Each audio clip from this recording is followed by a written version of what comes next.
Hi ಎಲ್ರಿಗೂ ನಮಸ್ಕಾರ. Welcome back to my channel Ramya lifestyle Kannada vlogs. ನಾನು ರಮ್ಯಾ. ನಾನಿವತ್ತು ನಿಮ್ಮ ಜೊತೆ ಶೇರ್ ಮಾಡ್ಕೋತಾ ಇರೋದು ಮೊದಲನೇದಾಗಿ ನಮ್ಮ ಮನೇಲಿ ಖಾರದ ಪುಡಿಯನ್ನು ಮಾಡ್ತಾಯಿದ್ದೀವಿ. ಸಮ್ಮರ್ ಸ್ಟಾರ್ಟ್ ಆಗ್ತಾ ಇದ್ದಂಗೆ ಖಾರದ ಪುಡಿ ಮಾಡ್ಕೋಬೇಕು. ಲಾಸ್ಟ್ ಇಯರು ವಿಡಿಯೋ ಹಾಕಿದೆ. ಲಾಸ್ಟ್ ಇಯರ್ ಫೆಬ್ರವರಿಲಿ ಖಾರದ ಪುಡಿ ಮಾಡಿದ್ವಿ. ಕರೆಕ್ಟಾಗಿ ಫೆಬ್ರವರಿ ಟೈಮಲ್ಲೇ ನಮಗೆ ಖಾರದ ಪುಡಿ ಖಾಲಿ ಆಗುತ್ತೆ. ಅಮ್ಮನ ಮನೇಲಿ ಈಸ್ಕೊಂಡು ಸ್ವಲ್ಪ ಯೂಸ್ ಮಾಡ್ತಾಯಿದ್ದೆ. ಈಗ ಮಾಡ್ಕೊಳ್ಳೋಣ ಅಂತ ಹೇಳಿ ಮಾಡ್ಕೋತಾ ಇದ್ದೀವಿ. ಮೆಣಸಿನ್ಕಾಯಿ, ಧನಿಯಾ ಹಾಗೆ ಬ್ಯಾಡಗೆ ಮೆಣಸಿನ್ಕಾಯಿನ ಒಣಗಾಕಿದ್ದೀವಿ. ನಾವು ಅವತ್ತು ತಂದಿದ್ದು ತೋರಿಸಿದ್ದೆ. APMCಗೆ ಹೋಗಿ ಖಾರದ ಪುಡಿ ಸಾಮಾನನ್ನು ತಂದಿದ್ದೆ. ಹಾಗೆಯೇ 2-3 ದಿನ ಒಣಗಿಸಿದ್ದೆ. ತುಂಬಾ ಬಿಸಿಲಿತ್ತು, ತುಂಬ ಚೆನ್ನಾಗಿ ಒಣಗಿತ್ತು ಮೆಣಸಿನ್ಕಾಯಿ. ಹಾಗೆಯೇ ಅಮ್ಮನ್ನ ಕರೆಸಿದ್ದೆ. ಅಮ್ಮ ಮಾಡಿಕೊಡ್ತಾರೆ. ನಾನು ಅಮ್ಮ ಇಬ್ಬರು ಸೇರಿಕೊಂಡು ಮಾಡ್ಕೋತೀವಿ ಖಾರದ ಪುಡಿನ. ನಮಗೆ ಈಸಿ ಆಗುತ್ತೆ. ಹಾಗೆಯೇ ಮೆಣಸಿನ್ಕಾಯಿನೆಲ್ಲ ತೊಟ್ಟು ಮುರಿದು ಹಾಕಿದ್ದೀವಿ, ಮತ್ತೆ ಒಣಗಕ್ಕೆ ಹಾಕಿದ್ದೀವಿ. ಈಗ ಖಾರದ ಪುಡಿ ಉರಿಯೋಕ್ಕೆ ಶುರು ಮಾಡ್ತೀವಿ. ತೊಟ್ಟೆಲ್ಲ ಮುರಿದು ಮತ್ತೆ ಒಣಗಿಸ್ಕೊಳ್ಳೋಕೆ ಹಾಕ್ಕೋಬೇಕು. ಹಾಗೆ ಧನಿಯಾನ ಕ್ಲೀನ್ ಮಾಡ್ಕೋಬೇಕು. ಧನಿಯಾನ ಹುರಿದು ಹಾಕ್ಕೋಬೇಕು. ನಾನು 1 kg ಧನಿಯಾ, 1 kg ಮೆಣಸಿನ್ಕಾಯಿಗೆ ಧನಿಯಾ ಮೆಣಸಿನ್ಕಾಯಿ ಪುಡಿಯನ್ನು, ಹಾಗೆ 1 kg ಧನಿಯಾ, 1 kg ಮೆಣಸಿನ್ಕಾಯಿಗೆ ಬೇಳೆ ಸಾಂಬಾರು ಪುಡಿಯನ್ನು ಮಾಡ್ಕೋತಾ ಇರೋದು. ಅದಕ್ಕೆ 2ಕ್ಕೂ 1/4 kg ಅಷ್ಟು ಬ್ಯಾಡಗೆ ಮೆಣಸಿನ್ಕಾಯಿನ ಹಾಕೋತೀವಿ.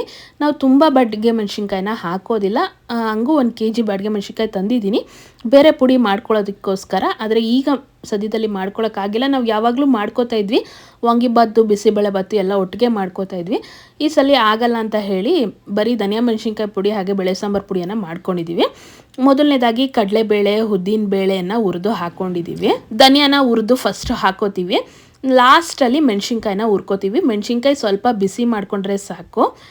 ಈಗ ತೊಗರಿ ಬೇಳೆಯನ್ನು ಹುರ್ಕೋತಾ ಇದ್ದೀವಿ. ಎಲ್ಲನೂ ಹೀಗೇ ದಪ್ಪು ತಳದ ಪಾತ್ರೆಯಲ್ಲಿ ಸಪ್ರೇಟಾಗಿ ಹುರಿದು ತೆಗೆದಿಟ್ಕೋಬೇಕು. ಮೆಷರ್ಮೆಂಟ್ ಎಲ್ಲ ನೀವು ಖಾರದ ಪುಡಿದೇ ವಿಡಿಯೋ ಬೇಕು ಅಂದರೆ ನೀವು ಕಂಪ್ಲೀಟಾಗಿ ಆ ವಿಡಿಯೋನ ನೋಡ್ಬೋದು. ನಾನು ಎಂಡ್ ಸ್ಕ್ರೀನಲ್ಲಿ ಕೊಡ್ತೀನಿ ಖಾರದ ಪುಡಿಯೋ ವಿಡಿಯೋದಲ್ಲಿ. ಈಗ ಜೀರಿಗೆಯನ್ನು ಹುರ್ಕೋತಾ ಇದ್ದೀವಿ. ಅರ್ಧ kgಲಿ ಸ್ವಲ್ಪ ಇಟ್ಕೊಂಡು ಜೀರಿಗೆಯನ್ನು ಹುರ್ಕೋತಾ ಇದ್ದೀವಿ. ನೀಟಾಗಿ ಹುರ್ಕೋಬೇಕು. ಪಟ ಅಂತ ಸಿಡಿಬೇಕು, ಅಲ್ಲಿವರೆಗೂ ಹುರ್ಕೋಬೇಕು. ಧನಿಯಾನು ಕೂಡ ನೀಟಾಗಿ ಹುರ್ಕೊಳ್ಳಿ. ಧನಿಯಾ ಕಾಳುಗಳು ಎಲ್ಲ ಸ್ವಲ್ಪ ಕೆಂಪಗೆ ಬರೋ ಹಾಗೆ ಮತ್ತು ಗಮ್ ಅಂತ ಸ್ಮೆಲ್ ಬರುತ್ತೆ ಅಲ್ಲಿವರೆಗೂ ಹುರ್ಕೋಬೇಕು. ಅರ್ಧಂಬರ್ಧ ಹುರ್ಕೊಂಡ್ರೆ ನೀವು ಖಾರದ ಪುಡಿ ಮಾಡಿದಾಗ ಅದು ಸ್ಮೆಲ್ಲು ಚೆನ್ನಾಗೂ ಬರಲ್ಲ, ಹಾಗೆ ಸಾಂಬಾರು ಮಾಡಿದಾಗ ಟೇಸ್ಟಾಗಿ ಬರೋದಿಲ್ಲ. ಈಗ ಸಾಸಿವೆಯನ್ನು ಹುರ್ಕೋತಾ ಇದ್ದೀವಿ. ಸಾಸಿವೆಯನ್ನು ಕೂಡ ಒಂದು 1/4 kgಗಿಂತ ಸ್ವಲ್ಪ ಕಮ್ಮಿನೇ ಹಾಕ್ಕೊಂಡು ಹುರ್ಕೋಬೇಕು. ಇದು ಕೂಡ ಪಟ ಸಿಡಿಯುತ್ತೆ. ಸಿಡಿಯೋವರೆಗೂ ಹುರ್ಕೋಬೇಕು. ಹಾಗೆಯೇ ಒಂದು 100 ಗ್ರಾಮ್ ಆಗೋಷ್ಟು ಮೆಂತ್ಯವನ್ನು ಹಾಕ್ಕೊಂಡಿದ್ದೀವಿ. ಮೆಂತ್ಯನ್ನು ಕೂಡ ನೀಟಾಗಿ ಕೆಂಪಗೆ ಹುರ್ಕೋಬೇಕು, ಹಾಗೆ ಗಮ್ ಅಂತ ಸ್ಮೆಲ್ ಬರುತ್ತೆ. ಈಗ ಅರಿಶಿಣದ ಕೊನೆಯನ್ನು ಹಾಕಿ ಹುರ್ಕೋತಾ ಇದ್ದೀವಿ. ನೆಕ್ಸ್ಟು ಹಿಂಗನ್ನು ತೊಗೊಂಡಿದ್ದೀನಿ. LG ಹಿಂಗು, ಗಟ್ಟಿ ಹಿಂಗೆ ಕೊಡಿ ಅಂದರೆ ಕೊಡ್ತಾರೆ. ಖಾರದ ಪುಡಿಗೆ ಅಂತಲೇ ಹಿಂಗು ಸಿಗುತ್ತೆ. ಇದನ್ನು ಹುರ್ಕೊಂಡು ಕುಟ್ಕೊಂಡು ತೊಗೊಂಡೋಗ್ಬೇಕು ಖಾರದ ಪುಡಿಗೆ. ಈಗ ಬೇಳೆ ಸಾಂಬಾರಿಗೆ ಮೆಣಸಿನ್ಕಾಯಿನ ಹುರ್ಕೋತಾ ಇದ್ದೀವಿ. ಸ್ವಲ್ಪ ಬಿಸಿ ಮಾಡಿಕೊಂಡ್ರೆ ಸಾಕು. ನನಗೆ ಘಾಟ್ ಆಗೋದಿಲ್ಲ, ಹಾಗಾಗಿ ಅಮ್ಮನೇ ಹುರಿದು ಹಾಕೋತಾ ಇದ್ದಾರೆ. ಈಗ ಧನಿಯಾ ಮೆಣಸಿನ್ಕಾಯಿನ ಸಪ್ರೇಟಾಗಿ ಹುರಿದಿದ್ದೀವಿ. ಹಾಗೆಯೇ ಸಾಂಬಾರು ಪುಡಿಗೆ, ಬೇಳೆ ಸಾಂಬಾರು ಪುಡಿಗೆ ಸಪ್ರೇಟ್ ಹುರಿದಿದ್ದೀವಿ. ಹಾಗೆಯೇ ಬ್ಯಾಡಗೆ ಮೆಣಸಿನ್ಕಾಯಿನೂ ಎರಡಕ್ಕೂ ಸ್ವಲ್ಪ ಹಾಕ್ಕೊಂಡು ಹುರಿದು ತೆಗೆದಿಟ್ಕೋಬೇಕು. ಈಗ ಹುರ್ಕೋತಾ ಇರೋದು ಧನಿಯಾ ಮೆಣಸಿನ್ಕಾಯಿ ಪುಡಿಗೆ. ಮಸಾಲೆ ಪುಡಿ, ಮಟನ್ ಸಾಂಬಾರಿಗೆಲ್ಲ ಬಳಸ್ತೀವಲ್ಲ ಅದೇ ಪುಡಿ. ನಾವು ಎರಡನ್ನೂ ಸಪ್ರೇಟಾಗಿ ಹುರಿದು ಮಿಲ್ ಮಾಡಿಸಲ್ಲ, ಎರಡನ್ನೂ ಸೇರಿಸಿ ಮಿಲ್ ಮಾಡಿಸ್ಕೋತೀವಿ. ಹುರಿದು ಎರಡನ್ನೂ ಸೇರಿಸಿ ಮಿಲ್ ಮಾಡಿಸ್ಕೋತೀವಿ. ಈಗ ಮಿಲ್ಲಿಗೆ ಬಂದಿದ್ದೀವಿ. ಎರಡನ್ನೂ ಹುರಿದು ತೊಗೊಂಡು ಬಂದಿದ್ದೀವಿ. ಅಗಲವಾದ ಬೇಸನಲ್ಲಿ ತೊಗೊಂಡು ಬಂದಿದ್ದೀವಿ. ಬಕೆಟಲ್ಲಾದರೂ ಹಾಕ್ಕೊಂಡು ಬರ್ಬೋದು. ಎಷ್ಟೊಂದು ಜನ ಅಯ್ಯೋ ಖಾರದ ಪುಡಿ ಮಾಡಿಸೋದು ತುಂಬಾ ಕಷ್ಟ ಅಂತ ಇರ್ತಾರೆ. ಒಂದಿಬ್ಬರು ಸೇರಿಕೊಂಡು ನೀವು ಮಾಡಿಕೊಂಡ್ರೆ ಆರಾಮಾಗಿ ವರ್ಷ ಪೂರ್ತಿ ಖಾರದ ಪುಡಿ ಇರುತ್ತೆ. ಆರಾಮಾಗಿ ಅಡುಗೆನ ಮಾಡ್ಕೋಬೋದು. ಖಾರದ ಪುಡಿ ಇಲ್ಲ ಅಂದರೆ ಪ್ರತಿ ಸತಿ ನಾವು ಅಂಗಡಿಯಿಂದ ಖಾರದ ಪುಡಿ ತಂದು ಅಡುಗೆ ಮಾಡೋದು ತುಂಬಾ ಕಷ್ಟ ಆಗುತ್ತೆ. ಹಾಗೆಯೇ ಇಲ್ಲಿ ರಾಗಿನ ಕ್ಲೀನ್ ಮಾಡ್ತಾ ಇದ್ದಿದ್ದು ಮಿಷಿನನ್ನು ನೋಡಿದ್ರೆ ನಾನು ಖಾರದ ಪುಡಿ ಬೀಸೋದು ವಿಡಿಯೋ ಮಾಡೋಕ್ಕಾಗಲಿಲ್ಲ. ತುಂಬಾ ಘಾಟಿತ್ತು, ಬಿಸಿಲು, ಘಾಟು, ಅದು ಖಾರದ ಪುಡಿದು ಘಾಟು. ಹಾಗಾಗಿ ಇಲ್ಲಿ ಆಚೆ ಒಣಗಾಕೊಳ್ಳೋಕ್ಕೆ ಅಂತ ಈ ಥರ ಮ್ಯಾಟ್ಗಳನ್ನು ಕೊಡ್ತಾರೆ. ನಾವು ಇಲ್ಲಿಂದನೇ ಹಾರಾಕೊಂಡು ಹೋಗಬೇಕು. ನಾವು ಅವರು ಹೇಗೆ ಬೀಸ್ಕೊಡ್ತಾರೆ ಹಾಗೇ ಮನೆಗೆ ತಂದರೆ ಅದು ಬ್ಲ್ಯಾಕ್ ಕಲರ್ ಆಗಿಬಿಡುತ್ತೆ, ಕಪ್ಪಾಗಿಬಿಡುತ್ತೆ. ಅದಕ್ಕೋಸ್ಕರನೇ ಹಾರಾಕೊಂಡು ಸ್ವಲ್ಪ ಗಾಳಿ ಆಡಿದ್ಮೇಲೆ ತಣ್ಣಗಾದ್ಮೇಲೆ ನಾವು ನಮ್ಮ ಪಾತ್ರೆಗೆ, ನಮ್ಮ ಬಕೆಟಿಗೆ ಹಾಕ್ಕೊಂಡು ಬರಬೇಕು. ಅದಾದಮೇಲೆ ನೀಟಾಗಿ ತೊಳೆದು ಒರೆಸಿಟ್ಕೊಂಡಿರೋ ಬಾಕ್ಸಿಗೆ ಸಪ್ರೇಟಾಗಿ ತುಂಬಿ ಅಮ್ಮ ಎತ್ತಿಡ್ತಾರೆ. ಹಾಗೆಯೇ ಲಾಸ್ಟಲ್ಲಿ ಖಾರದ ಪುಡಿ ವೇಸ್ಟ್ ಆಗಿ ಬರೋಂಥ ಮಿಲ್ಲಿಗೆ ಅಕ್ಕಿಯನ್ನು ಹಾಕಿರ್ತೀವಿ, ಉಳಿದಿರೋ ಖಾರದ ಪುಡಿ ಎಲ್ಲ ಬರಲಿ ಅಂತ. ಅದನ್ನಷ್ಟೇ ನಾವು ಒಂದ್ರೆ ಆಡಿ ಎತ್ತಿಟ್ಕೋತೀವಿ. ಅದನ್ನು ಸಪ್ರೇಟಾಗಿ ಇಟ್ಕೋಬೇಕು. ನಮ್ಮ ಮನೆಯ ಖಾರದ ಪುಡಿಯನ್ನು ಪ್ರತಿ ವರ್ಷ ನಾವು ಇದೇ ರೀತಿಯಾಗಿ ಮಾಡಿ ಇಟ್ಕೋತೀವಿ. ಸಮ್ಮು ಇವತ್ತು ನನಗೆ ಕಿಚನಲ್ಲಿ ಹೆಲ್ಪ್ ಮಾಡ್ತಾ ಇದ್ದಾನೆ. ತುಂಬ ತಲೆ ನೋವ್ತಾ ಇತ್ತು, ಅಡುಗೆ ಮಾಡಬೇಕಿತ್ತು. ಬೆಂಡೆಕಾಯಿ ಕೂಡ ಇತ್ತು. ಸುಮ್ಮನೆ ಹೊರಗಡೆಯಿಂದ ತರಿಸೋದು ಬೇಡ ಅಂತ ಹೇಳಿ ಅಡುಗೆ ಮಾಡೋಣ, ಬೆಂಡೆಕಾಯಿ ಸಾಂಬಾರು ಮಾಡೋಣ ಅಂತ ಹೇಳ್ತಿದ್ದೆ. ತಲೆನೋವ್ತೈತೆ ಅಂತ ಅಂದಿದ್ದಕ್ಕೆ ಅಮ್ಮ ಬಾ ನಾನು ಸ್ವಲ್ಪ ಹೆಲ್ಪ್ ಮಾಡ್ತೀನಿ, ಕಟ್ ಮಾಡಿಕೊಡ್ತೀನಿ ಅಂತ ಹೇಳ್ದೆ. ನಾನು ಬೆಂಡೆಕಾಯಿ ಎಲ್ಲ ತೊಳೆದು ಒರೆಸಿಗೆ ಕೊಡ್ತಾಯಿದ್ದೀನಿ. ಅವನು ಕಟ್ ಮಾಡ್ತಾಯಿದ್ದಾನೆ. ಒಂದು ಸತಿ ತೋರಿಸ್ದೆ, ಹುಳ ಎಲ್ಲ ನೋಡ್ತಿದ್ಯಮ್ಮ, ಇರ್ತದೆ ಒಳಗೆ, ನೋಡ್ಕೊಂಡು ಕಟ್ ಮಾಡಬೇಕು. ತೋರಿಸ್ಕೊಟ್ಟೆ, ನೀಟಾಗಿ ಮಾಡಿಕೊಡ್ತಿದ್ದಾನೆ. ನಿಮ್ಮ ಜೊತೆ ಕೂಡ ಶೇರ್ ಮಾಡ್ಕೋಬೇಕು ಅಂತ ಅನ್ನಿಸ್ತು, ಅದಕ್ಕೆ ವಿಡಿಯೋ ಮಾಡ್ತಾಯಿದ್ದೀನಿ. Thank you so much sum.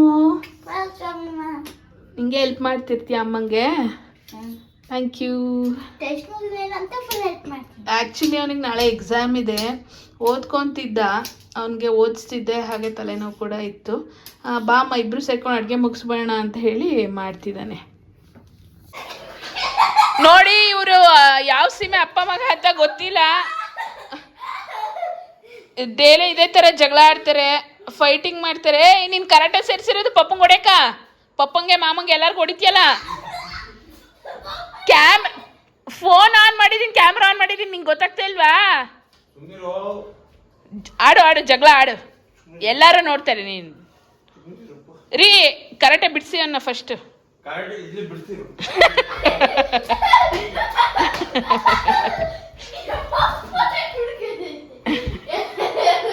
Karate ಬಿಡಿಸಿ ಅವನಿಗೆ, ಎಲ್ಲಾರ್ಗೂ ಹೊಡಿತಾನೆ ಅವನು.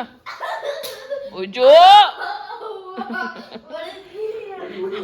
ಉರಿತಾ, ಕೈ ಉರಿತೈತಾ ಪಪ್ಪಂಗೆ ಹೊಡೆದು? ಉರಿತೈತಾ? ರೀ ರೀ ಸಾಕು. ಅವ್ನು ನೋಡ್ರಿ, ಅವ್ನ ಕೈ ಉರಿತೈತಂತೆ ಪಪ್ಪ. ಪಪ್ಪಂಗೆ ಯಾಕೆ ಹೊಡೆದೆ ನೀನು?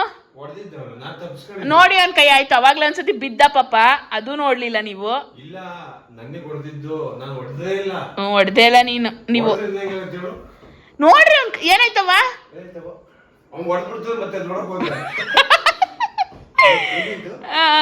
ಇವ್ರು ಹಿಂಗೆ ಅಪ್ಪ ಮಗ ಜಗಳ ಆಡ್ತಾ ಇರ್ತಾರೆ. ನಿಮ್ಗೂ ಒಂದ್ಸಲಿ ತೋರ್ಸೋಣ ಅಂತ ವಿಡಿಯೋ ಮಾಡಿದ್ದೀನಿ.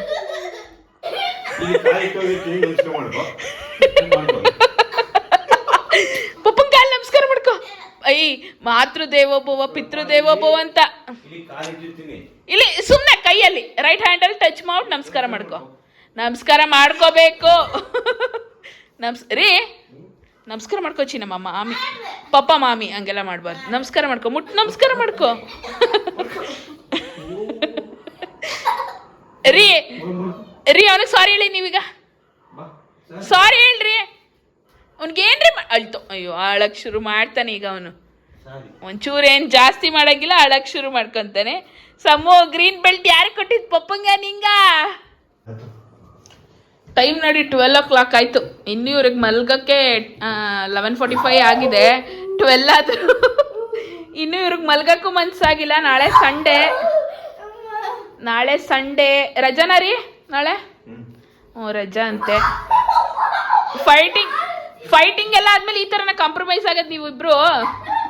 ರೀ ತಲೆ ಹೊಡಿತೆ. ಕಾಂಪ್ರಮೈಸ್ ಆಗದ್ ನೀವು ಹಿಂಗೇನಾ?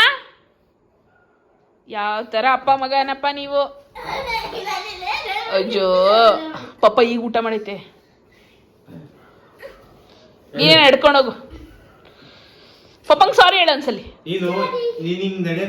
ಸಾರಿ ಪಪ್ಪ ಹೇಳು. ಸಾರಿ ಪಪ್ಪ, ಸಾರಿ ಪಪ್ಪ. ಒಂದು ಕಿಸ್ ಮಾಡು ಪಪ್ಪಂಗೆ ಕಿಸ್ ಮಾಡು.